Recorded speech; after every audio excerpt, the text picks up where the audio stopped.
Welcome to week 4 of the Connector Quilt Sew Along. I am your host and pattern designer, Emily from Homemade Emily Jane. I am so excited to be making the connector quilt with each one of you, and today we are going to cover everything that you need to know for week 4.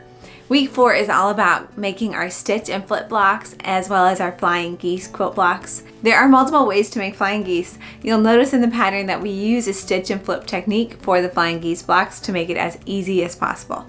Now, if you're following along in your paper pattern, we'll be looking at pages 6 and 7, but if you have the downloaded PDF, you'll be looking at pages 7 and 8. And of course, we do have prizes to go along with this week of the Sew Along. One lucky winner will win this gorgeous fat quarter bundle. This fat quarter bundle is called Pop, and it is from Cotton and Steel. Another lucky winner will win a Havel's Prize Pack filled with fun sewing goodies, including my favorite scissors, some snips, a quilting ruler, and some basting pins. And the third prize for this week is a Paradigm quilt kit offered by Rosie Girl Quilting. In order to be eligible to win one of these prizes, just post a picture of your Connector Sew Along progress to Instagram using hashtag Connector SAL. I will pick a winner on Monday, May 17th. Now that we've gone over the prizes, let's go ahead and dive in and start sewing. The first thing that you want to do is prep your fabrics. So your piece F squares will all need to be marked on a diagonal line. There are lots of different ways that you can mark your blocks. I personally choose to use a heat erasing pen. This pen draws on like a normal ballpoint pen, but the ink erases when I heat it up with my iron. You can also choose to mark your piece F squares using your iron to create that crease on the diagonal, or if you have another preferred method of marking, you can use that too. For this pattern, you will actually need to mark all of your piece F squares for both color 1 and color 3, so go ahead and do those now if you prefer.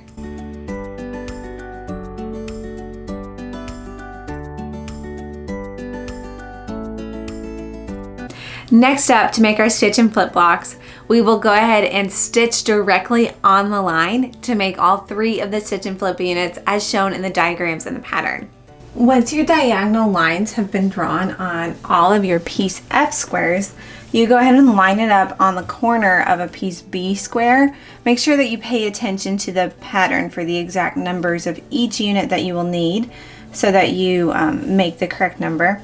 But you'll go ahead and line it up at the corner so that the diagonal line goes across, and we're gonna go ahead and stitch directly on that line. But before I get there, I want you to notice I've already stitched on this little scrap piece of fabric here. This is called a leader, and it holds my threads up so that they don't get tangled up as I start to sew on this line. So now we can go ahead and snip that leader off. And I'm also going to use it as an ender. So I'm going to stitch on it again, and then I can cut my piece out. So now you'll see we have our first stitch. We're going to cut off this excess and then flip this up to make our square. But before we do that, we'll go ahead and sew our other side on as well. So just rotating your block and lining it up and stitching on that line again.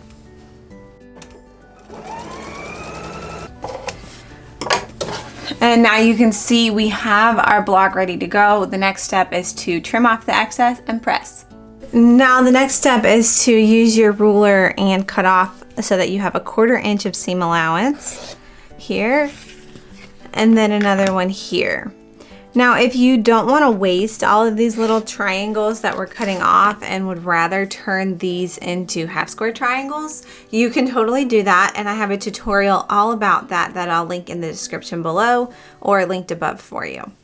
So once we cut those off, we can go ahead and press. We flip the piece out that we just sewed on like a snowball block, and then you can go ahead and press that with your iron. So now you can see this is stitch and flip unit 1. We're going to go ahead and use the color 1 background fabric for the base of stitch and flip unit 2, and then we're going to use the color 3 fabric for the background base of your stitch and flip unit 3. But the difference between unit 1 and unit 3 is you'll start off by making a unit 1, and then you'll go ahead and stitch 2 more on to flip out so that it's a whole diamond in the center. As you can see, I've now finished stitch and flip unit 1, unit 2, and unit 3. Now that these are all completed, for my first one, I'll go ahead and look at the pattern and figure out how many more I need to make of each base and start sewing the corners on in a chain sewing fashion. I do want to point out though that I press my seams here open.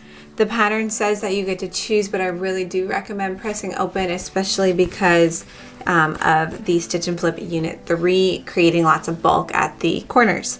So now we'll go ahead and get sewing to finish up all of our stitch and flip units, and then we'll move on to our flying geese. Go ahead and make all 3 types of stitch and flip blocks as the pattern states. And remember, if you are making the throw or the bed size, remember you're making 4 times as many blocks than the people making the smaller sizes. This flying geese technique is intended to be super easy. We're using the same stitch and flip technique that we did on the previous blocks, and this time only making them look like flying geese. So go ahead and use that same stitch and flip technique using your color 1 piece F and your color 4 piece E to make the flying geese for your quilt blocks. When you are ready to get started making your flying geese, the first thing I recommend doing is, of course, already having your diagonal lines marked on piece F, but also count out and make sure you are only making the flying geese that you need to make. For the smaller sizes, you only need to make 8 flying geese. For the throw size and the bed size, you'll be making 32 flying geese. So go ahead and count your flying geese fabrics out and then set the rest aside. Once you're finished counting out the ones for your geese, set the rest aside to use when you're actually making the blocks down at the bottom of that page. So we're not going to use this stack for right now. So now we know exactly how many we need to actually turn into flying geese, and we have our squares. We're going to use the same method that we used in the stitch and flip block, but we're only going to sew one side on first. We're going to stitch on the line, press, so that it's like that, and then we'll come back on and sew the opposite side on.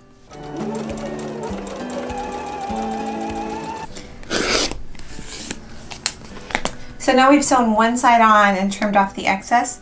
Go ahead and press this seam open with a nice hot iron. Once this first side has been sewn on and pressed, we're ready to go ahead and sew on the opposite corner as well.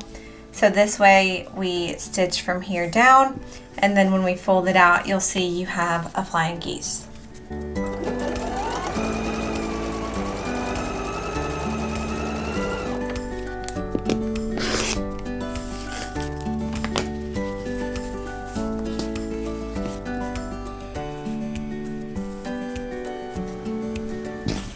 You'll see I also press my seams open when I'm doing the flying geese, again to reduce the bulk up at the corner. Once you've made all of the flying geese for the pattern, go ahead and look at the bottom of that page to see the different flying geese units that we're going to make. If you are making the smaller sizes, you'll make 2 of each flying geese unit, and you'll see there's 3 different types.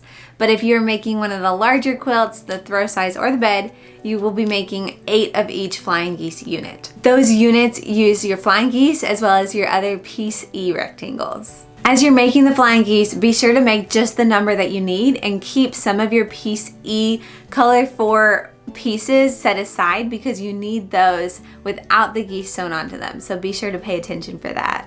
So once you've made your flying geese, that's where the extra stacks of piece E come in. So you should have some remaining piece E from color 1 and some piece E from color 4 that we just set aside. So now you're going to look at the bottom of that page and find the flying geese units instructions, and that is where we see 3 different combinations that we can combine our flying geese as well as our piece E blocks. So first off, the flying geese 1 unit, FG1, we're going to take just a rectangle of piece E and a flying geese and stitch those together so that the color 4 colors are right next to each other. Next up, to make FG2, we're going to take a color 1, our background fabric, piece E, and a flying geese, and put those so that the color 1 fabrics are right next to each other. Stitch these together, right sides together with a 1/4 inch seam. And then to move on to FG3, we actually take 2 flying geese like this, and a color for rectangle, and stitch all 3 of these together to make that fun diamond shape. We're going to stitch right sides together, 1/4 inch seam on both sides for FG3. Once you're finished, you'll see FG1, FG2, and FG3 all ready to go. I also want to point out here, sometimes there might be a little bit of bulk in some of these corner pieces. Go ahead and use just a little tiny spritz of best press as you're ironing to get it to lay nice and crisp.